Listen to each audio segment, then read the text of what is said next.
This is Welcome to Little Cup, a series about the differences between each generation of Little Cup.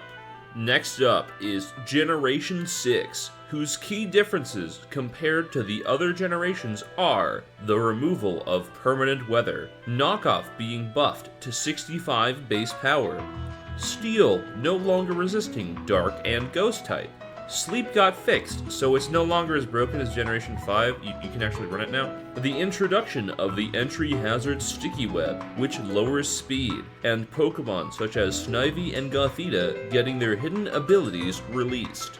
Perhaps the most important change is the introduction of the Fairy type, meaning that new Pokemon, such as Spritzy, or returning favorites such as Snubbull, now have a different typing.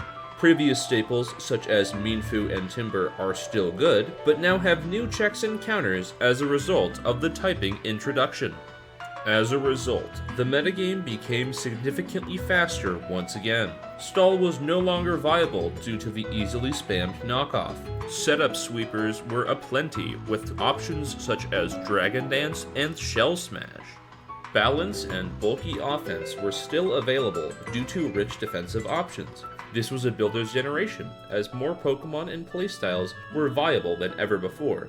Examples include Chlorophyll Sun, Sticky Web Offense, Zigzagoon Belly Drum Hyper Offense, Bulky Offense, Shell Smash Spam, Double Fighting, Double Water, and Bird Spam. You can play anything from slow, bulky teams to extremely aggressive hyper offense. Good Pokemon within this diverse metagame are as follows. Pawniard, while considered good in last generation, didn't have an extremely spammable stab option that is borderline impossible to switch into. It could now play both offense and team support at the same time with knockoff. You also have access to Stealth Rocks, so it's hard to pass on a good defensive profile with a large attack stat that's guaranteed to make progress over the course of a game.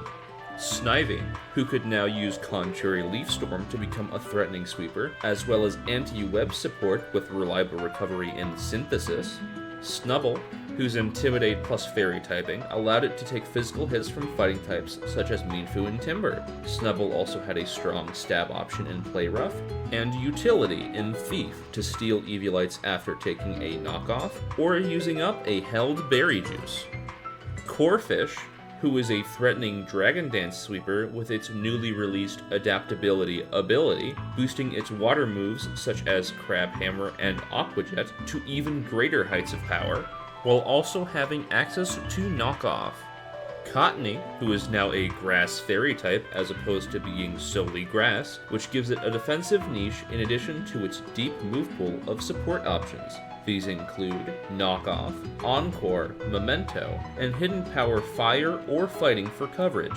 Stab Dazzling Gleam was also nice.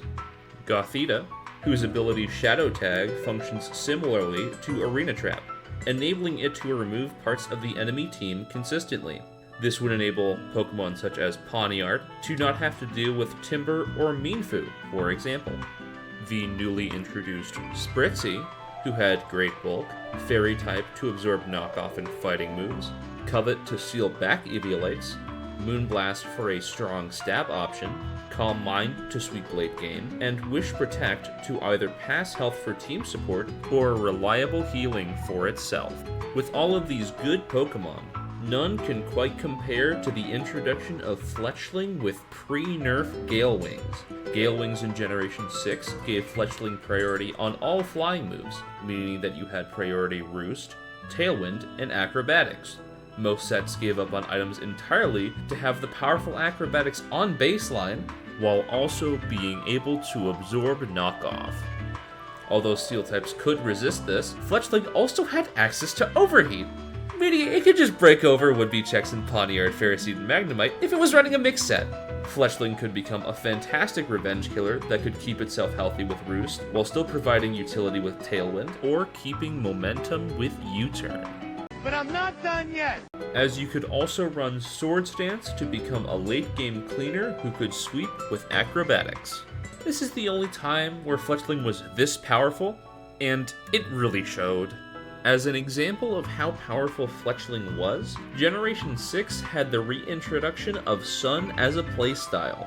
Vulpix with Drought was considered ban-worthy in Generation 5. Chlorophyll sweepers such as Cherubi, Bellsprout, and Wattrel made this strategy way too strong.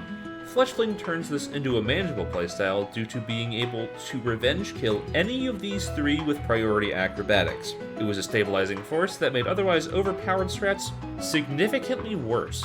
Mienfoo also deserves a mention, as previous checks in Filish and Natsu are no longer reliable when you have a stronger knockoff. It's a buff, but Mienfoo was already excellent before, so it's not as impactful. As a result of all of this, the generation has a lot of depth underneath the surface. There's something for everyone due to its focus on the team builder, flexibility in playstyle, and wide array of available Pokemon. I highly recommend this generation to anyone wanting to give Little Cup a shot, experienced or no. Thank you all very much for watching. Please like, share, subscribe, and comment down below with any other video ideas that you may have. Have a good day!